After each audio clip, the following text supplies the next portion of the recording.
back to Mastering Sales. I'm Brent Gove, your host, and today we have a special guest. I'm looking for him on here. Hopefully he's logged. There he is. Mr. Brian Moses, everybody. Brian, how you doing? Hey, Brent, how are you?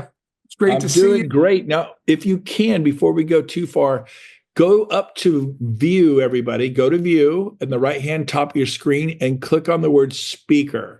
And then that way you won't be distracted by like the 40 boxes in front of you and you could focus in on Brian. And Brian, real quick, before I have you give pro tips for mastering sales, tell everyone a little about your background because you guys are truly hearing from a savant. Tell them, brag a little. I'm asking you to brag a little bit. Okay, buddy? Well, I appreciate it. I mean, like everybody, I struggled early on trying to figure it out. But I had some great coaches and mentors in my life. I shadowed some of the best people in the business. I remember once following Marshall Redder around, and he did 17 listings in 2 days, and I was blown away. So I became a student of the game, and I studied from the best. Then I went outside the industry and learned from Dan Kennedy, Jay Abraham, Tony Robbins, Chet Holmes. Had the great fortune to work directly for Anthony Robbins and Chet Holmes for 3 years of my life and learned more in those 3 years about driving sales, revenues, and profits than I have in my entire adult life. Not everybody knows who Chet Holmes is. He wrote the book, I believe it was called How to Build a $1 Billion Sales Machine or something like that. And he built $2 billion companies from scratch. The guy is incredible. He did tragically pass away from cancer or something, but he was a very special human being. Keep going. I just want to know who Chet Holmes was. That what a gift that would have been. But even prior to that, I had a good real estate career, and I dreamed. I believe that anything's possible, and I shoot for the stars. And sometimes I fall a little bit short, but you know, a lot of people haven't been to the moon. So when you shoot for the stars and land on the moon, it's a pretty good life. We sold over 400 homes a year in the late 90s. Number 2 agent in the world for Coldwell Banker in New Hampshire, not in San Francisco or Dallas or LA or Miami, but in Nashua, New Hampshire. Some of you don't even know where that is. So it's been great. And now I coach and train and give back. I'm a giver. If I can support you in any way, you can call me anytime. I told Brent, anytime, any place.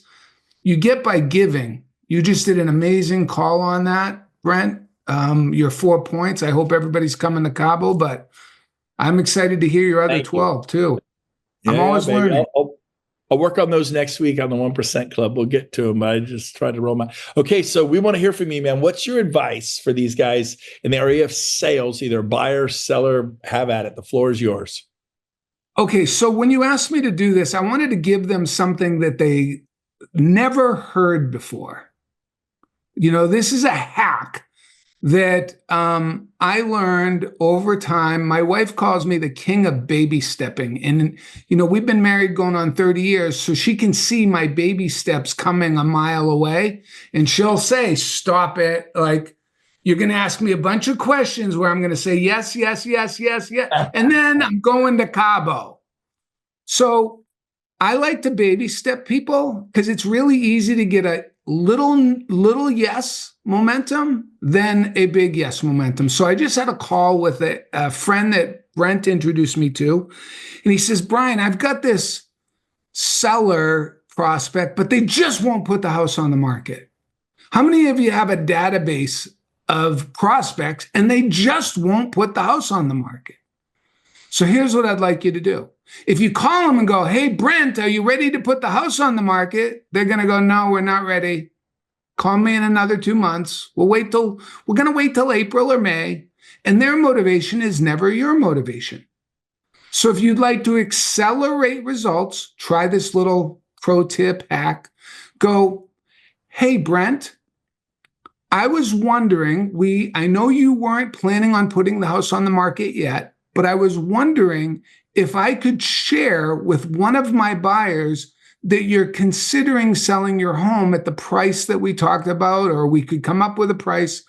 But there are buyers looking in your area. You're in hot demand. And if I had a buyer that would be a match. Would it be okay? Could I have your permission to let them know you're thinking about it? Brent says, sure, right? You can get that seller to say yes to that. Fantastic. If you've gone over price, you confirm the price, you can confirm your fee. I'll be by tomorrow, Brent, to get permission for me to share that with my buyer. Because we need permission, don't we? We can't just do it on a verbal. I need to know what the price is, and I need to know what my commission is. Now, if you haven't discussed price and commission, you're going to go over there tomorrow to discuss price and commission so that you can articulate it to one buyer. When you get there, you're going to continue down that track, and you're going to go almost like you had an afterthought. Hey, Brent, is getting the most amount of money important to you? I know we're talking about 1.25, but is getting all the meat off the bone important to you and your family? Yes. Well, price is a function of supply and demand, and the more demand you get on your home, the better price you'll receive. Do you really care who buys your house? Nope. So I'd like to share it with a couple of the buyers that I have in mind, but would it be okay if I shared it with my other EXP colleagues? How many do you have? Well, I have a couple, but I don't know who at my company might be working with buyers. But the more demand you get on your house, the better your price you'll receive. And while we're at it, there's no obligation for you to accept any offer. But if I could syndicate your property to about 200 different websites, I'm pretty sure that I could increase the demand and almost create a bidding war for you. And when you have more buyers, you'll get the price you want and you'll be able to close when you want to. Would that be okay? Yeah. So now you're backing their house, and that's how I go. I advance them to the listing. Now the permission agreement is a listing agreement, but I just water it down. Does anybody have any questions on that? If you have a question, hit reaction and raise your hand. It works like magic. All right, I wrote down another one for you too. Okay. So on the buyer side, anybody have any listing agents in your market that are not offering buyer agency compensation? They don't have the skills to articulate to their seller that it's actually an advantage to them, and they just take whatever they can get, the little bit of breadcrumbs. So they've got a listing, hey, we're not offering compensation. Well, let's say that the price of the house is $700,000 and your buyer fee is 3% for round numbers. And you can charge whatever you want. I don't want to get into pricing. That's your prerogative. Real estate fees are negotiable, and you can determine what your worth is and determine it. But it's $700,000 times 3%, that's $21,000. If you are showing your buyer a property as a traditional real estate agent, and you go, hey, they're not offering buyer agency compensation. My fee's $21,000. You think that buyer's going to be thrilled about that news? They will be if you can articulate more than $21,000 in value, though. Right, Brent, if I gave you $100 and you could keep the $100 bill, but you had to give me $50 back, would you do that? Sure. How many of you on the call would do that? So if a buyer has to give me $21,000, would they be more likely, more willing to do that if I could show them $40,000 in savings, $100,000 in savings, $250,000 in savings? So a couple of things that I do when I work with a buyer and I'm signing them up to a buyer agreement, when I'm doing my buyer presentation, I say, it's great to meet you guys. Is minimizing out-of-pocket expenses important to you? So jot that down. Is minimizing out-of-pocket expenses important to you? Yeah, that's important to me. Well, you know that you're looking at $700,000 properties. There's costs associated with real estate. You have mortgage costs, you have inspection costs, you have closing costs. There's all kinds of costs that are the burden of the buyer. So when you end up buying a $700,000 home, you understand that you pay way more than $700,000 for that home, right? And they go, yeah. You're depressing me. Well, don't be depressed. You're in the right place at the right time, because my focus as a real estate expert is to help you minimize your out-of-pocket expenses. Can I share with you a few ways that we do that? And they'll say, tell me more. They'll lean into you and go, oh, you're talking my language now. So I take credit, gang, for everything. Back in the 90s, I wrote down everything that I did that added value to my prospects and clients. So in the buyer presentation, I'll give you a bunch of examples. I'll say, well, you mentioned that you were approved by Quicken Loans when we spoke on the phone. I've not had any experience with them, but one of the ways that we minimize your expenses in the process is we work with approved and vetted affiliates. And I work closely with a real estate mortgage lender that specializes in our area. They don't do credit cards, they don't do car loans, they don't do other financing. They specialize in real estate. And what that means to you, Brent, is that they can be more competitive as it relates to interest rates and closing costs than many other institutions. Do you know that even 0.1% on a $700,000 mortgage over the life of the loan is over $100,000 in unnecessary interest? So are you committed to Quicken Loans, or are you open to these types of savings? Wow. Very good. Did you say $1,000? Take 0.1% over a 30-year mortgage and come up with the numbers. Now, I think I saw Dave Lawson here. He's selling $5 and $6 million houses, right? You use that, dude. We saved the buyer $1 million in that example. So now, that's just one, and then I say their closing costs typically are $3,000 to $5,000 lower than other institutions. I'm not guaranteeing it. I'm not saying it's the fact. I'm saying that in my experience, compared to other institutions, I don't know how it compares to Quicken Loans, but that relationship that I have that I'll share with you can be significant. Another thing that we do is we give you a list of our approved and vetted contractors and affiliates. Do you think you'll be doing anything to improve or repair this home over your ownership over the next 3 to 5 years? Yeah, we'll probably do something. Great. Would it be helpful to know people that you can trust, that you can count on? Like, they're not going to gouge you. They're not going to take you to the cleaners. Have you ever heard the horror stories about how a roofer says they want a 50% deposit and then they never show up after they collect 15 grand? That's horrible. So we make sure, and then I say, are you starting to see that the real estate agent you work with makes a difference? How's that for a mic drop? They were about to work with their sister who got licensed, while she wasn't being a hairdresser. No offense to any hairdressers, but part-timers, right? I'm going to own this prospect because I'm speaking what's in it for them. So we have a contractors list. Would you like that? We'll offer you a home warranty. When is it likely that things go wrong? Right after you close on the property.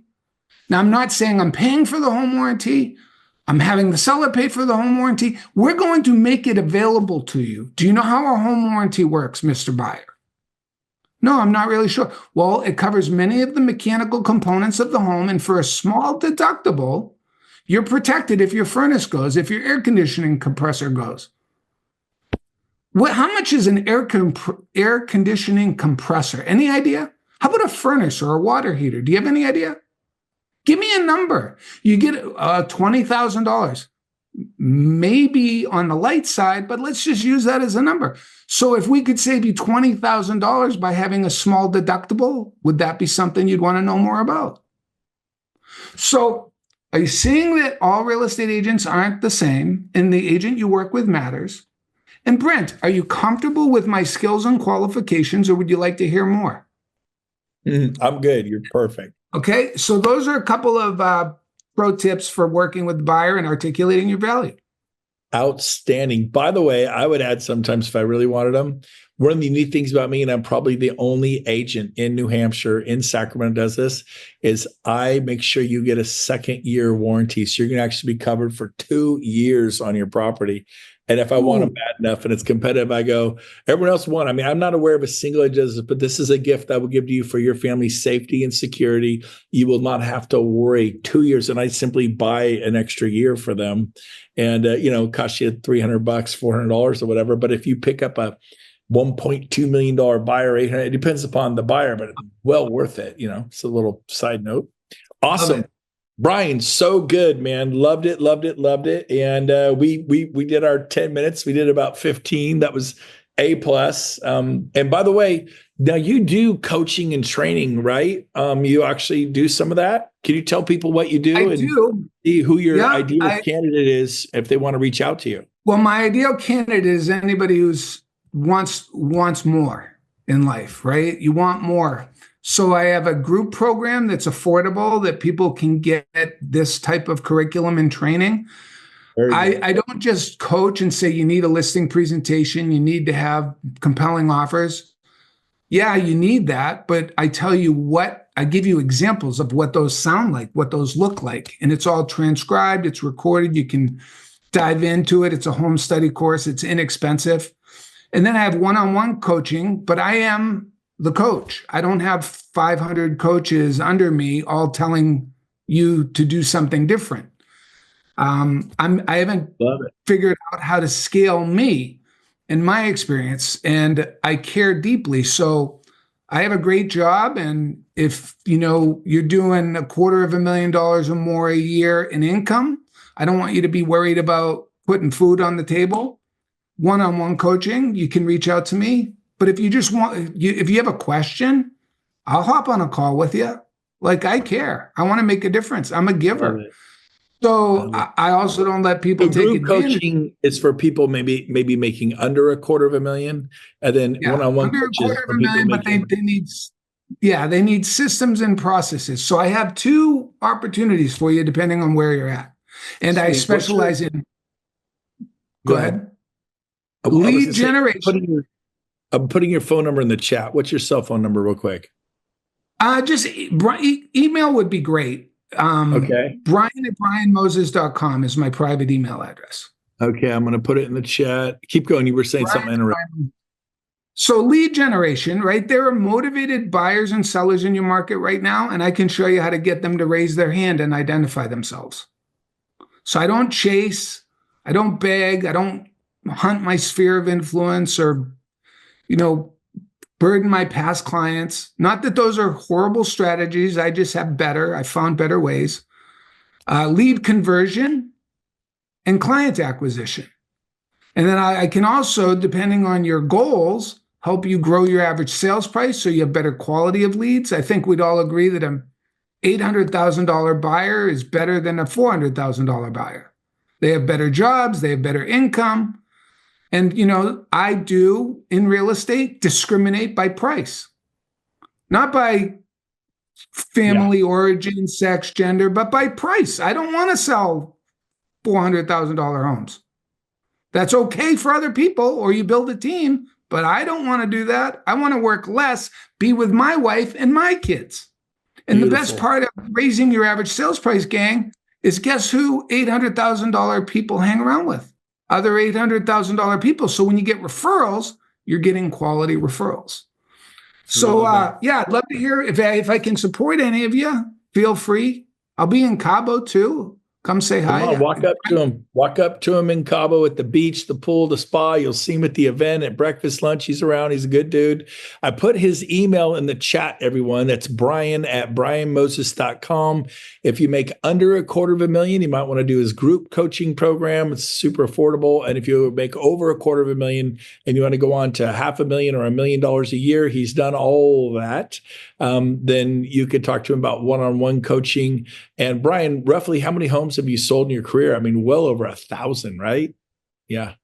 3,500. Yeah, that's thousands and thousands of thousands. He's an absolute superstar. Known him for years. He's always been inspiring to me. He is my inspiration. He's one of those people, and a handful of people that have had a profound impact on my career. I could not give him a bigger thumbs up. And so, all right, everyone, for the sake of time, we are over. Brian Moses, thank you. And you're awesome. And reach out to Brian. We'll catch you guys later.